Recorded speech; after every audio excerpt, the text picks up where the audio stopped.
الله أكبر الله أكبر الله أكبر Bilal, benim arkadaşım biliyor musun? الله أكبر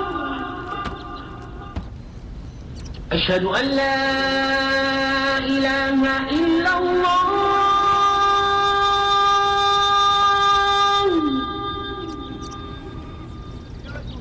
Koş ezan okunuyor. Bilal, bu ezanı Bilal okuyor. إن الحمد لله نحمده ونستعينه ونستغفره ونعوذ بالله من شرور أنفسنا وسيئات أعمالنا من يهده الله فلا مضل له ومن يضلل فلا هادي له أشهد أن لا إله إلا الله وحده لا شريك له وأشهد أن محمدا عبده ورسوله صلى الله عليه وسلم صلوات ربي وسلام على نبي الله محمد بن عبد الله عليه الصلاة والسلام إخواني وخواتي السلام عليكم ورحمة الله وبركاته أوصي نفسي وأوصيكم بالتقوى الله اتقوا ربكم الذي خلقكم من نفس واحدة. Sœurs et frères de foi, on m'a demandé de faire une intervention au sujet de la femme en islam et de son statut au sein de la communauté musulmane. Je vais essayer, Inch'Allah, par la volonté parfaite de notre Seigneur, de répondre à ce sujet, à mon niveau bien entendu, et bien sûr avec des preuves. Inch'Allah. Comme vous le savez, la majorité des musulmans dans le monde sont Ahli Sunnati wal Jama'a, Yani, c'est-à-dire les gens de la Sunna et du consensus des savants, c'est-à-dire de l'unanimité des savants de l'islam, autant contemporains que non contemporains. Donc, Ahli Sunnati wal Jama'a, les gens de la Sunna et de l'unanimité des savants du Salaf et du Khalaf. À titre d'information, les gens du Salaf sont les musulmans qui ont vécu lors des 3 premiers siècles de l'Hégire, c'est-à-dire les prédécesseurs. Et à partir du 4e siècle de l'Hégire jusqu'à nos jours, ce sont des khalaf, ce sont des successeurs. Et le terme sunna, dans l'expression ahlus sunna, les gens de la sunna, désigne autant la tradition prophétique que l'enseignement ainsi que la voie du noble prophète Muhammad alayhi salatu wassalam. La croyance de Ahlus Sunnah est basée sur le Coran honoré, ainsi que la Sunnah et Al-Ijma' al-Ulama, c'est-à-dire l'unanimité des savants du Salaf et du Khalaf. La croyance de Ahlus Sunnah est qu'il n'y a aucune contradiction dans le Coran honoré. Certes, tous les versets sont en conformité les uns avec les autres. Le Coran ne contient aucune erreur ni aucune contradiction. De même, le livre de Dieu, c'est-à-dire le Coran honoré, est en conformité avec les hadiths, c'est-à-dire les paroles du prophète Muhammad alayhi salam. Assurément, le prophète salawatu rabbi wa salamu alayhi a expliqué le Coran. De même que le prophète alayhi salam ne se contredit pas et ne se trompe point. Ya Jama'atul Khair, au sein de la communauté musulmane, nous avons des origines et des cultures différentes, à savoir marocaine, tunisienne, algérienne, malienne, sénégalaise, française, chinoise, anglaise, américaine, etc., etc. Ces personnes de différentes origines, de différentes cultures, ont en commun la même religion, c'est-à-dire l'islam. Sachez que l'islam n'appelle pas au rabaissement de la femme et ne rabaisse nullement la femme. Cependant, force est de constater qu'il y a certaines cultures qui sont à l'origine tribale qui appellent et qui rabaissent les femmes. Et l'islam condamne cela. Allah subhanahu wa ta'ala yaqul fi kitabihi fi surat al-Imran كنتم خير أمة أخرجت للناس تأمرون بالمعروف وتنهون عن المنكر وتؤمنون بالله. Allah subhanahu wa ta'ala dit dans son livre, dans Surat Al-Imran, verset 110, Kuntum khayra ummatin ukhrijat linnas. Vous êtes la meilleure communauté qui est émergée pour les gens. Ta'muruna bil ma'ruf, vous ordonnez le bien. Wa tanhauna 'anil munkar, et vous interdisez le mal. Wa tu'minuna billah, et vous avez la croyance en Allah. Yani, vous avez la croyance en Dieu, vous croyez en Dieu. Yani, c'est-à-dire, vous êtes croyant. L'islam appelle à interdire le mal et à ordonner le bien. La voix du dernier messager de Dieu, Muhammad ibn Abdillah, Muhammad fils de Abdullah, alayhi salatu wassalam, est d'ordonner le bien et d'interdire le mal. Et la communauté du prophète Muhammad, alayhi salatu wassalam, est justement la meilleure des communautés, car elle ordonne le bien et elle interdit le mal. Le mal fait aux femmes doit être condamné, et il est condamné par l'islam. Il doit être condamné par les musulmans dans le monde entier. Certains de nos frères, quand nous leur donnons des hadiths qui sont en faveur des femmes, ils affirment selon eux et d'après eux que tel hadith est inventé, que tel hadith est faux, que tel hadith est faible. Ya akhi, man qala inna hada al-hadith ضعيف, ومن قال إن هذا الحديث موضوع. أعطيني واحد من الحفاظ من أهل الحديث من قال إن هذا الحديث ضعيف ومن قال إن هذا الحديث ضعيف ومن قال إن هذا الحديث موضوع. أنت تكلم بما لا تعلم. الإنسان لا يتكلم بما لا يعلم. روح تعلم ثم تكلم يا أخي. Mon frère, qui c'est qui a dit que tel hadith, parmi les savants du hadith, parmi les spécialistes du hadith, quel est le savant qui a dit que ce hadith est inventé, ou que ce hadith est faible, ou que ce hadith est mensonger, ou que ce hadith est inventé? C'est toi qui parles sans science. Apprends et ensuite tu prends la parole. Tu ne peux pas venir et dire que tel hadith est faux ou inventé ou faible alors que tu n'es pas un spécialiste du hadith et qu'il n'y a aucun savant qui a dit que ce hadith est inventé. Ce hadith existe réellement et toi tu dis qu'il est inventé.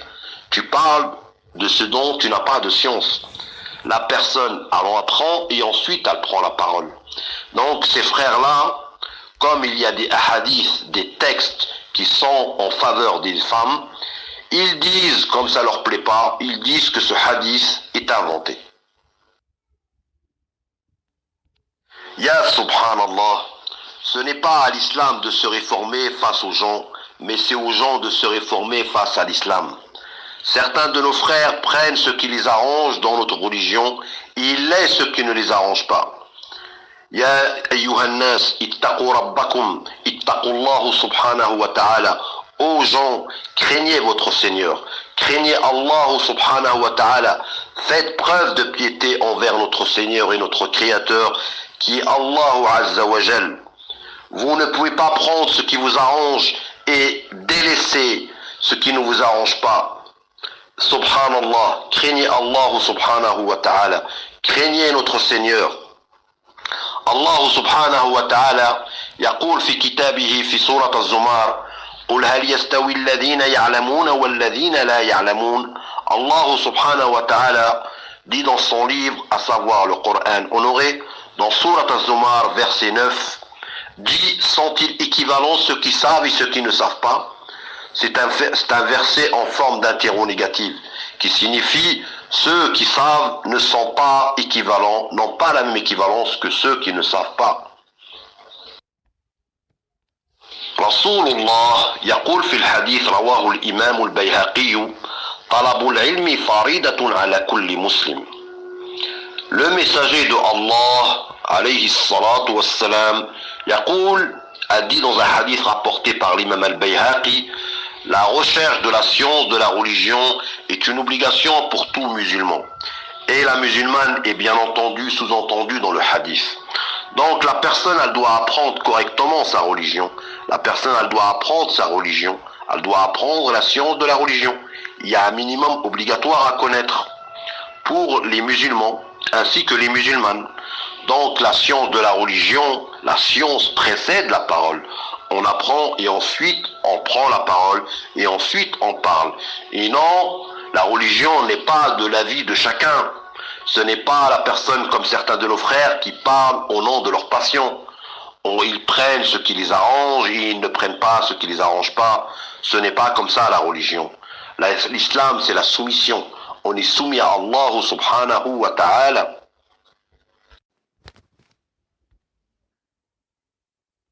Nous avons certains de nos frères qui parlent par passion et non par science. Et nous, par science. Et nous avons aussi les ennemis de l'islam, ces clochards, qui affirment selon eux que l'islam rabaisse la femme.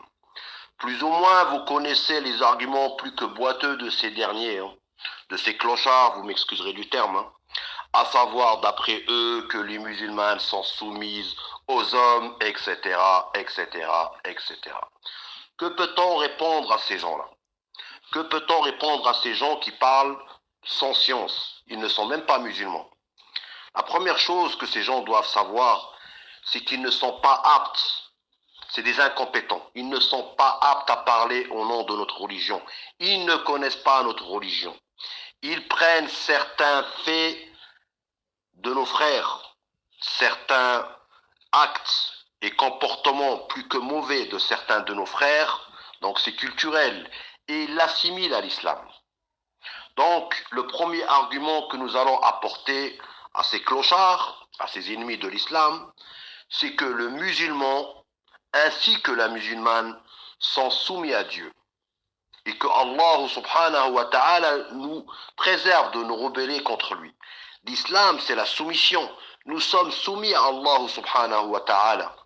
Donc, autant la femme que l'homme sont soumis à Allah subhanahu wa ta'ala. Ikhwani wa khawati, n'oubliez pas que Iblis, Allah, cet ennemi de Allah subhanahu wa ta'ala, est sorti de l'islam et qu'il est sorti du paradis car il s'est rebellé contre l'ordre de Allah subhanahu wa ta'ala. Il a fait preuve d'orgueil. Allah subhanahu wa ta'ala lui a ordonné de se prosterner pour notre père Adam alayhi salam, d'une prosternation de salutation et de respect, et non d'une prosternation d'adoration. Et il s'est rebellé contre l'ordre d'Allah. Il a refusé d'obéir à Allah subhanahu wa ta'ala. Il a fait preuve d'orgueil. Allah subhanahu wa ta'ala nous informe de la parole de Iblis dans son livre, à savoir le Coran honoré. قال إبليس أنا خير منه خلقتني من نار وخلقته من طين. Iblis a dit à Allah, je suis meilleur que lui. Tu m'as créé à partir d'un feu et lui tu l'as créé à partir de l'argile. Donc n'oubliez pas cela. N'oubliez pas que Iblis s'est rebellé contre l'ordre d'Allah. Il a fait preuve d'orgueil. Et cela a été la cause de sa sortie de l'islam et la cause de sa sortie du paradis. Quant aux ennemis de l'islam, ils sont incompétents pour parler de notre religion. Dans ce domaine, ce sont des incompétents. Ils ne sont pas aptes à parler au nom de notre religion, tout comme ils n'ont pas à parler à notre place. Nous connaissons mieux notre religion que eux. C'est nous les musulmans. Nous sommes musulmans. Donc nous connaissons l'islam. Ce n'est pas à eux de dire, soi-disant, que l'islam rabaisse la femme, d'après eux, ou qu'il y a ça dans notre religion. Ils font des conclusions plus que hâtives, mensongères et fausses. Ce n'est pas à eux de parler au nom de notre religion. C'est aux musulmans d'expliquer l'islam. Et ce n'est pas aux ennemis de l'islam d'expliquer l'islam, ni de parler à la place du musulman. Donc, voici pour certains arguments que nous pouvons leur apporter. Nous pouvons leur apporter d'autres arguments, mais bon, ce n'est pas le sujet. Et juste une simple question pour eux. Dans les tableaux publicitaires ainsi que certaines publicités qui passent dans les médias, pour vous vendre un yaourt, ils vous mettent une femme à moitié dénudée, le corps d'une femme à moitié dénudée ou dénudée complètement d'ailleurs, pour vous vendre un yaourt. Quel est le rapport entre le corps d'une femme dénudée, le corps d'une femme dénudée, avec le yaourt? Quel est le rapport? Bien entendu, si on leur pose la question, ils vont nous répondre, ils vont nous apporter des arguments plus que boiteux, des arguments que nous, en tant que musulmans, nous allons trouver cela choquant. Nous n'allons pas accepter ces arguments. D'ailleurs, ils sont irrationnels. Ils utilisent le corps de la femme pour vendre des choses. Ils viennent, soi-disant, chez nous les musulmans pour nous donner des cours, pour nous donner des leçons. Mais subhanallah, l'islam ne rabaisse pas la femme. Bien au contraire. L'islam ne rabaisse pas la femme, ils doivent le comprendre et cesser toutes ces attaques injustifiées envers l'islam et envers les musulmans. Je répète, ce sont des incompétents, ils n'ont pas à parler au nom de notre religion, ils ne connaissent pas notre religion, ils ne sont pas aptes et ils doivent arrêter de parler à notre place. Subhanallah, c'est nous les musulmans, donc nous connaissons mieux notre religion quand même. Ya ikhwani wa khawati, l'islam n'enseigne aucune injustice envers la femme. Bien au contraire, l'islam préserve son honneur, sa dignité et sa chasteté. Que la femme soit épouse, mère ou sœur, l'islam accorde à celle-ci un rôle très important au sein de la communauté pour l'éducation des générations futures. Le premier être humain qui a été créé par Allah subhanahu wa ta'ala est Adam alayhi salam. Et de Adam alayhi salam, Allah subhanahu wa ta'ala a créé Hawa. D'une de ses côtes, Allah subhanahu wa ta'ala a créé Hawa et l'a donné à notre père Adam alayhi salam comme épouse. La relation dans les couples doit avoir des bases solides, à savoir l'amour véritable et la rahma, c'est-à-dire la miséricorde. Et ceci afin que l'époux et l'épouse trouvent un réconfort auprès l'un de l'autre. Quelle est la personne que le prophète Muhammad alayhi salatu wassalam a été voir après que l'ange Jibril alayhi salam lui est apparu pour la première fois dans la grotte où il s'était isolé et que l'ange Jibril alayhi salam lui a demandé de réciter les premiers versets descendus? La première personne que le prophète Muhammad alayhi salatu wassalam a choisi d'aller voir a été Khadija. Pourtant, le prophète alayhi salatu wassalam avait de la famille. Il avait des oncles ainsi que des cousins. Mais cependant, il s'est dirigé après cela vers son épouse bien-aimée, à savoir Khadija, radiyallahu ta'ala anha, que Allah subhanahu wa ta'ala l'agrée. Sachez aussi, sœurs et frères de foi, ya jama'atul khair, sachez que Allah subhanahu wa ta'ala ordonne à l'époux d'agir avec bienfaisance envers son épouse. Allah subhanahu wa ta'ala يقول في كتابه في سورة النساء وعاشرهن بالمعروف. Allah subhanahu wa ta'ala dit dans son livre, à savoir le Coran honoré, dans Surat An-Nisa verset 19, وعاشرهن بالمعروف, يعني et soyez bienfaisants envers elles, c'est-à-dire sans nuisance. Et le prophète Muhammad alayhi salatu wassalam يقول في الحديث رواه الإمام البخاري, et le prophète Muhammad dit dans un hadith rapporté par l'imam al-Bukhari, خيركم خيركم لأهله وأنا خيركم لأهله, يعني dans le sens les meilleurs d'entre vous sont ceux qui sont les meilleurs avec leur épouse et je suis le meilleur envers mes épouses, يعني et je suis le meilleur d'entre vous en cela. Donc ce hadith explique le verset que je viens de vous citer, c'est-à-dire que les meilleurs croyants sont ceux qui agissent avec bienfaisance en bien avec leur épouse, c'est-à-dire sans nuisance. Donc ce hadith explique le verset du Coran qui est وَعَاشِرْهُنَّ بِالْمَعْرُوفِ.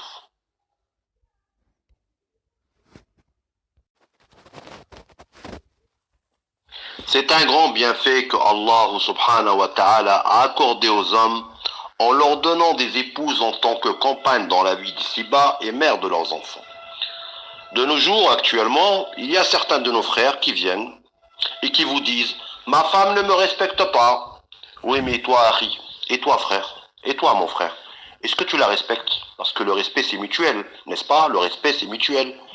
Donc, il y a certains de nos frères qui viennent à la mosquée. Aïna al-Sheikh, Aïna al-Imam, Nourid Notakalla Ma'a. Il est où l'imam? Il est où le Sheikh? Je souhaite m'entretenir avec lui, je souhaite parler avec lui. Ferrah al-Imam, Ferrah al-Sheikh, je souhaite m'entretenir avec l'imam à propos de mon épouse. Voilà, certains de nos frères. C'est certains de nos frères. Voilà, certains de nos frères, c'est comme ça. Voici leur démarche. Ils viennent s'entretenir avec l'imam à propos de leur épouse, se plaindre de leur épouse. Mais bien entendu, Enfin, à titre d'information et par expérience, ils ne disent que ce qu'ils veulent bien dire certains. Voilà la démarche de nos jours de certains de nos frères. أين الإمام؟ أين الشيخ؟ نريد نتكلم على الإمام، نريد نتكلم على الشيخ. Sur quel sujet? على زوجتي. Au sujet de mon épouse. على مرتي. على مرتي. Voilà, certains de nos frères. Mais dans ce cas-là, certains de nos frères qui vont voir les chouyours et les imams pour s'en plaindre de leurs épouses, ayez au moins l'intelligence de ramener vos épouses avec vous. Parce que l'imam ou le cheikh, il ne va pas écouter qu'une seule partie, il va écouter votre version, mais il faut aussi qu'il écoute l'autre version avant de se prononcer. Il faut écouter les deux versions, bien entendu. Donc, aïna al cheikh, aïna l'imam, d'accord, ok, il est où l'imam, il est où le cheikh, c'est ok. Mais au moins, mon frère, ramène ton épouse, que l'imam puisse écouter les deux versions.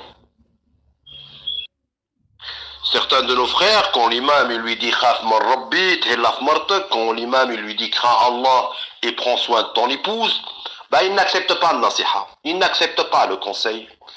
Pas tous, mais certains de nos frères n'acceptent pas le conseil. Donc certains c'est oui mais elle m'a fait, oui mais toi mon frère t'as vu ce que tu fais, ce que tu lui as fait.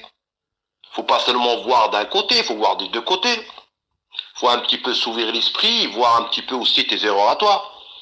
Donc يا أخي واش بغيتي باش تجي الإمام يعطيك النصيحة ما كان حتى مشكل ولكن يرحم الوالدين باش تجي باش تهبل الناس علاش تجي باش تهبل الناس إلا ما بغيتيش النصيحة علاش تجي باش تهبل الناس خاف من ربي اتق الله يا جماعة الخير. Le respect est mutuel et réciproque. L'islam appelle à la compréhension, à l'amour et au respect réciproque. Il y a certains hommes qui sont très durs envers leurs épouses. Ceci est une réalité et c'est un fait avéré. Certains frères sont très tyranniques. Certains ont sombré dans la violence physique, d'autres dans la violence verbale et psychologique. Ils font preuve d'orgueil envers leur épouse. Certains réussissent même, par leur mauvais comportement, à éloigner certains de nos sœurs de l'islam, de son attachement et de sa pratique. Ya subhanallah, ya subhanallah, ya subhanallah. Ikhwani wa khawati, l'islam nous appelle à la modestie, à la douceur avec nos épouses, au pardon s'il y a un mauvais comportement provenant d'elles. L'islam ne nous apprend pas à répondre au mal par le mal, mais à répondre au mal par le bien. Le bon comportement, husnul khuluq, le bon comportement, est de répondre au bien par le bien et de répondre au mal par le bien. Donc on ne répond pas au mal par le mal, mais on répond au mal par le bien. Ya jama'atul khair, ikhwani wa khawati, tous les musulmans dans le monde sont d'accord, ils sont unanimes sur le fait que le prophète Muhammad alayhi salatu wassalam est le meilleur des hommes. C'est non seulement le meilleur des hommes, mais c'est la meilleure créature de Allah subhanahu wa ta'ala. En d'autres termes, le dernier messager de Allah Azza wa Jal, Sayyidina Muhammad ibn Abdullah, Muhammad fils de Abdullah, c'est la meilleure créature que Allah subhanahu wa ta'ala a créée.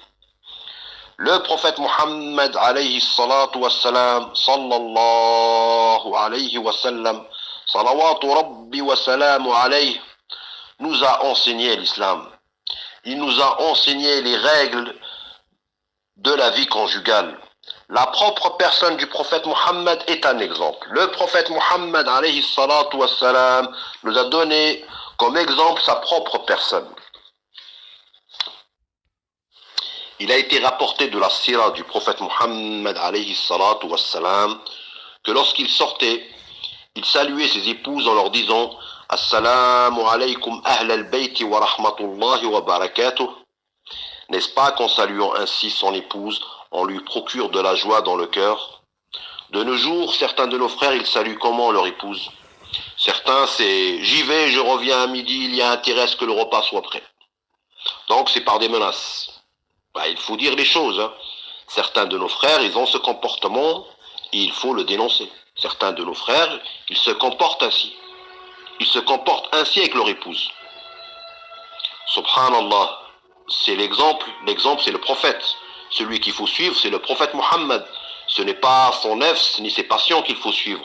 Mais c'est le prophète Muhammad alayhi salatu wassalam, khayr al-bashar, khayr al-makhluqat, le meilleur des hommes, la meilleure créature, alayhi salatu wassalam. Ya jama'atul khayr, n'est-ce pas que le nefs aime être hautain et suivre les passions et non la raison et la sagesse? Par la modestie, l'islam nous enseigne à contredire les passions de notre nefs.